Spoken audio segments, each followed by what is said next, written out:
Now that SJAM has secured the land and has people to protect it, he needs to build a railway. Building a railway was going to be a monumental task. Remember that Canada has the second largest landmass in the world. So, why was it so important to build a railway if it was going to be so much work? Well, let's see. Canada was so big, a railway would connect the country from coast to coast.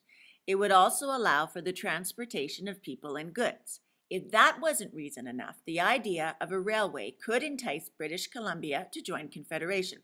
Side note, British Columbia did not join Confederation because they were too far away from what is present-day Ontario and Quebec.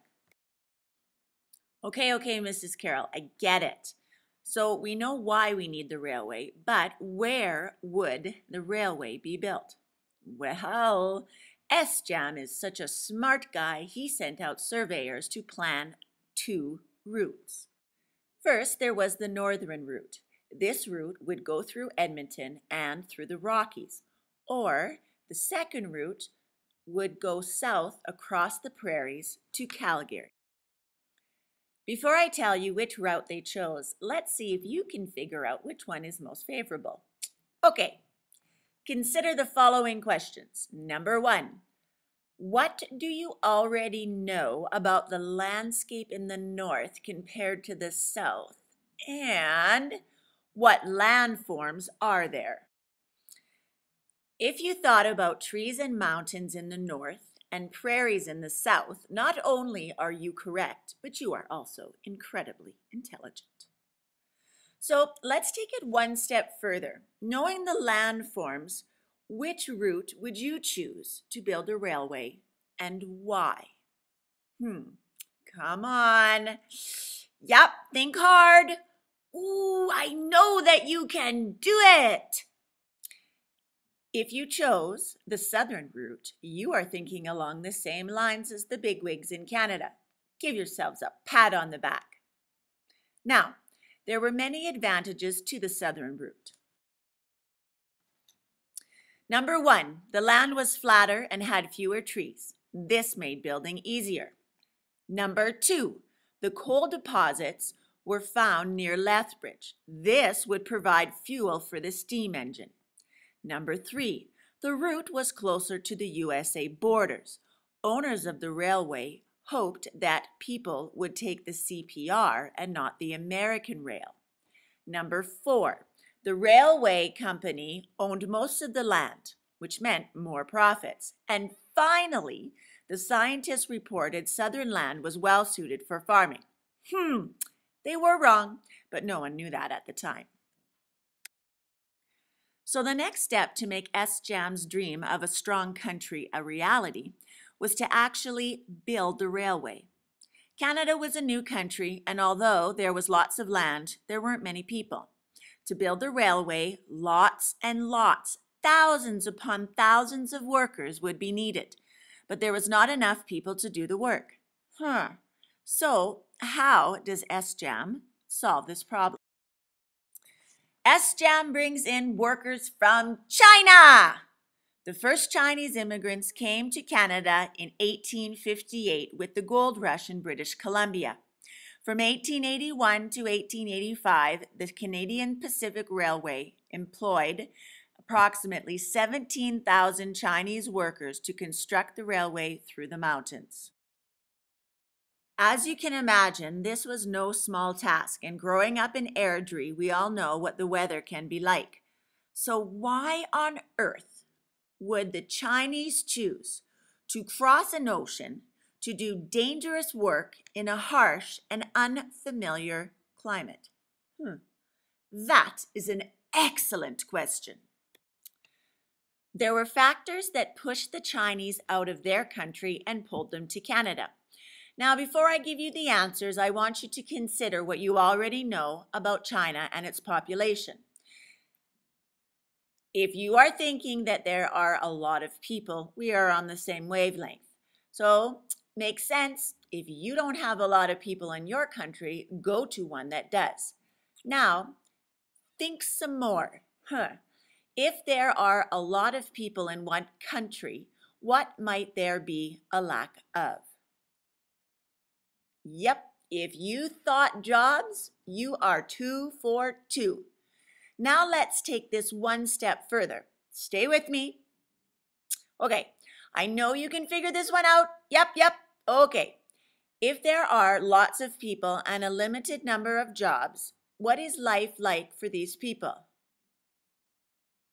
Yep. If you answered that they were poor and it was probably a hard life, you are on fire today. Great thinking. Gold star for you.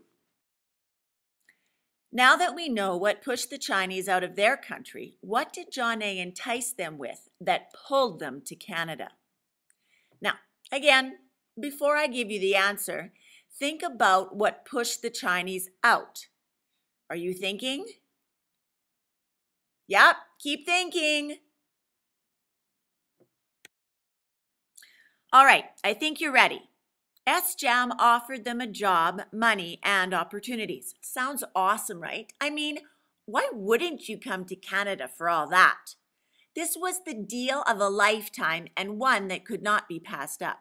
So, about 17,000 men crossed the Pacific Ocean to the coast of British Columbia with the promise of a job and a renewed hope of opportunity and a wage.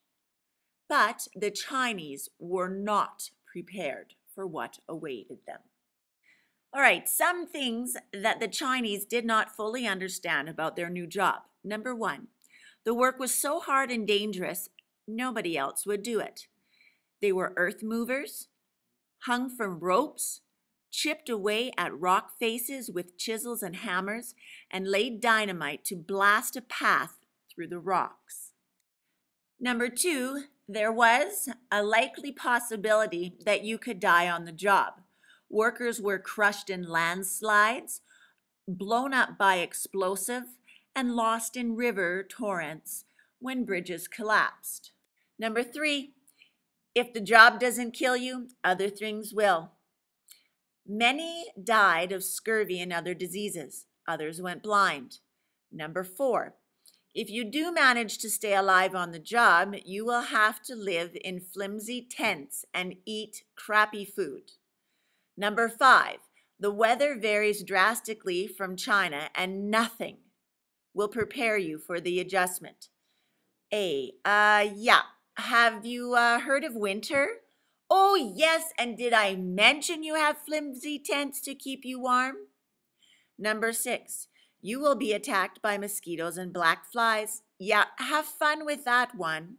Number seven, you will, however, be compensated for all of your hard work for a whopping $1.50 a day, half the amount of any other worker, but double the dangers.